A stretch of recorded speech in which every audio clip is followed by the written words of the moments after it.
All right, Mason here with 803music.com. We're here with Brigades.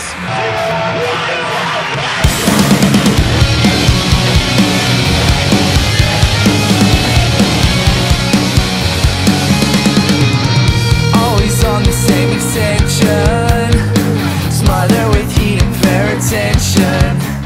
With Darren and Charlie, and just got a little quick question and answer session. How are you guys doing tonight? Doing good.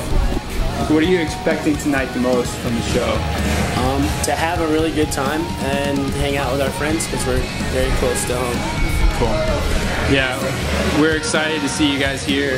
I've seen you a couple times, and I'm pretty stoked myself. Sweet. So, you know, I saw y'all like 2 years ago with Vera here, and that was a while back. But Oh, yeah. how did you guys start up as a band? Like, how did you guys get together? I started the band a few years ago by myself mostly, and I used to record demos with him, and he was in another band. And then I went through member change after member change. Then he joined the band finally, and then it all just went, you know, it was all downhill from there. It started going smooth, and now we're here. Right? Here we are. Absolutely, yeah. This past year, 2014 was a good year for you guys. I know the Crocodile Tears EP got picked up by Pure Noise, right? Yeah. And that's pretty good. How did you wind up getting recognized by them? Like, did somebody refer you guys, or how did that come about? We just got under management, got into the right hands. We just got lucky. And then our team built up really quick. You know, it just all happened really fast. We got a couple other offers and stuff, and whoa, about to drop my drink. We knew that Pure Noise was what we wanted to go with. It's a good label. Absolutely, very true. So with that in mind, like 2014 was a good year. What kind of plans do y'all have for 2015? Nothing we can like really say, but Okay. there's some big stuff coming up. It's gonna be cool. And we're doing this little small headliner right now with Light Pacific, and then we're working our way up to Maine, start our tour with Vanna. So we're looking forward to that. It'll be cool. I guess, what kind of things have you been through yet as a band? Like, what kind of challenges have you guys had to overcome as far as to get to where you are today? A lot. A lot of things, but nothing too crazy, you know. Just you know, being financially stable at home when you're not traveling is a big one, and you know, learning things about each other. You know, that's all. Really. I love all my Brigades bros. Yeah. Keeping jobs. It's always hard to find a, you know, stable job that allows you to leave and come back. So, but I got lucky with that, and then, you know, your relationships at home and stuff, and with friends, girlfriends, and family, etc. Absolutely. But it's the usual stuff. I mean, we've had it pretty good, especially over the past year. It's been great. Everything's been happening in our favor, so haven't ran into too many problems. Okay. Awesome. All right, so I don't know, where do you kind of see yourself maybe in 5 years? 5 years? Yeah, that's the question, I don't know. right? It's a loaded question. 5 years, man. Charles? I don't know where I see myself in 5 years, but I feel like I'll definitely be playing music, hopefully with, you know, my best friends like I have been. So Great. it all depends on how well the band does. I don't know how. Like I guess that's a different question. I'm answering Yeah. as what will Brigades do in 5 years. So. I mean, we talk about the future a lot, but we still don't ever base what's gonna happen in the future like on what we're doing now. You know what I mean? Like we kind of just roll with the punches and just go with what we're doing. We try to have as much fun as we can and do what we love, and that's all we really care about. And if, you know, we all know that this band's not gonna last forever, you know, but we're just riding it out and just having fun, enjoying join it, you know, just like anything, you know. So who knows? Yeah. All right. Well, I guess more of a funny question, or whatever. How do you guys cut up on tour? Like pranks or partying and stuff? Well, Frank likes to headbutt people. Yep. Sweet. Our other guitar player definitely headbutts people. He'll do it while we're playing. While we're playing. What? Yeah. That's crazy. You know, That's our other guitar player. We watch a lot of the show Trailer Park Boys, so Yeah. a lot of it is just inside jokes between us that a lot of other bands really don't get. Yeah. But would, you know, we just quote movies and things like that. We prank on Charlie a lot. They always prank on me. I always, you know, get made fun of. Not very boyish fun. It's fun. It's funny, but you know, but sometimes it's at the wrong time. You know, I might be in a little bad mood, and I'm just like, man, why you guys got to be so mean to me? Damien's a prankster. Our drummer is the biggest prankster of all time. Yeah, He's a little shit. what's the epic prank? The biggest prank of Brigades history?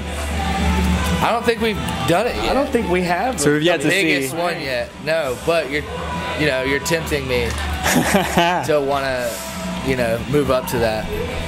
Speaking of Frank, Here comes the headbutt. here's Frank right here. There's a headbutter. He's the one who headbutts everyone. There he goes. She goes. Way she goes, boy. What? We haven't done like a really big. We prank really yet. haven't No. done anything too crazy. We will though. We will. We will. We'll have to let you know. Give us an update on that. Yeah. Absolutely. Yeah. Well, what like you guys party hard on tour? I know I saw the video, the tour video with the guy with the Yingling box on his head and chugging the salsa and the peanut the jelly. Yeah, we always have a good time. That was pretty cool. We always have a good time. We party. We try not to party too hard. I mean, you this know? is like Right. you know, we've been a band for a while, but we don't usually get to go. You know, this is our first. You know, last year was like our first year to actually get to go on bigger tours and stuff. And Right. you know, so having a green room was so strange to us. Like, so we didn't really know what to do. We would, you know, we didn't want to be assholes like the first time, but then we saw that everyone else has a good time. So I don't know, when you're touring with people who just want to have a good time, it's always fun. You know, Right. we always cut up, and just do whatever. You come through, guys? Yeah, that's the prank star, dude. All right. So, like, well, then what are some of your like rituals on tour? Like, what's something you always do? I don't know. What do you like to? Restaurants or anything? Taco Bell's Free tour show. ritual. Okay. Most days, vocal warm-ups are essential. I take vitamins a lot. You know, vitamin C and vitamin B12. They help me out on tour. I meditate on the toilet before every show. He does. He meditates a lot. On the toilet, though. It has to be on the toilet. That's good to do before the show. I don't know. Yeah. I don't know if you've ever had an issue like that. It just sucks when I forget to meditate that day, and then we're about to play, and I just remembered that I didn't use the bathroom, and then I have to go right before we play. Yeah. That's happened a lot. That's always a bummer. Now I usually just shit my pants on stage. Have you done that? Yeah, every show, dude. Every show? Oh, man, you guys know a secret now. I better stop now. Cut that out. Man. Wow. What's some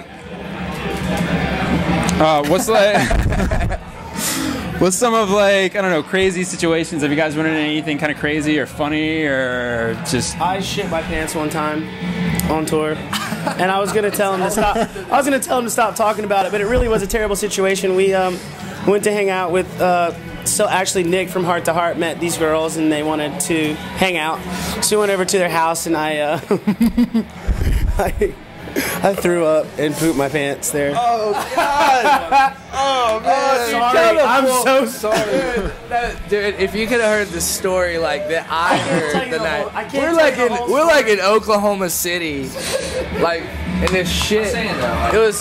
It was a really weird place, and I see Charlie just like standing by himself, and I'm like, "What's up?" And then he tells me a way funnier story than that, but we'll keep it at it. You know, Yeah, we'll keep it. okay. You gotta keep it PG. Yeah. There's more involved. It's a lot more involved. Wow. Pretty sure he was still wearing the same pants when he told me this story. Pants, but I threw the underwear away in this girl's trash can. So Nice little present for her, I right? feel bad if she found them. Oh man. So, anyways, who's Our band's full of shit jokes. do what? Yeah, we did. Absolutely. Hey, get out of the set, dude. I'm so sorry. What's up? This is Ron. World Star. So, who's the ladies' man in the band? Who's the Frank. Frank, definitely. He's the flirt. Yeah. Finds him a pretty woman somewhere, everywhere. Somehow, some way. There's always that guy, right? He's a tall guy, tall nerdy guy with glasses. He plays guitar. What do you expect? You know, he's a good-looking dude. What better thing can a lady hope for, right? I'm not sure. It's about the end all right there. So, what influences your music? Oh wow! Like, what are my influences? Like, what are my favorite bands, or what? Either way, drives what me to like play music? musically, or let's say in your life, maybe what you draw inspiration from. I don't know. I had kind of a rough childhood, and I didn't have a lot of friends when I was younger. But the main thing was, you know, my parents split up when I was really young, and my parents kind of didn't like each other. So I told my mom, I said, "Hey, I want to take guitar lessons." She was like, "Okay, if you can get your dad to play, you know, buy you a guitar, then I'll get you lessons." And so I told him, and he sent me a guitar, and so I'm thankful for that. I probably would have never played guitar if they didn't hate each other for a while there when I was young. I'm sorry. It's okay. I want to ask is how would you describe the music scene in South Carolina? Like pros and cons coming from this state. How has worked for you? Maybe it worked against you, or vice versa. It's gotten a lot better for us. Yeah. For sure. For us. When we were younger, the music scene was thriving here. Yeah. Like bands like Secret Lives of the Freemasons and Stretch Armstrong and Burns Out Bright.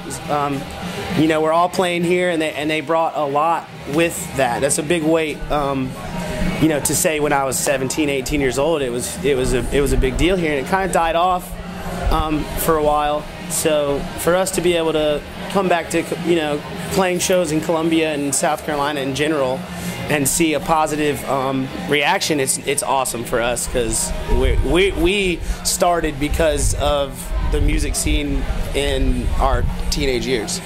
Yeah, and I mean, we had to work. I mean, we had to work a little bit to get it, right. You know, get the reaction here that we really want. Because, you know, I've been playing shows in this band for, you know, a few years, and the reaction got better. But you know what I mean? It's gotten a lot better. It built up. But the music scene in itself was, I feel like me and Charlie got to experience the amazing primetime scene in SC. You know what I mean? We were old now, but we were young then. Stretch Armstrong, Secret Live shows, man. I mean, Where It Ends. Yeah, you know, those shows were awesome. But you know, just keep going. Hopefully, it keeps building up. Right? Absolutely. All right. Well, I think that'll do it. So, I appreciate it, guys. Hey, thanks, man. Hope for a good show tonight. Yeah, dude, appreciate it. And y'all take care. Absolutely.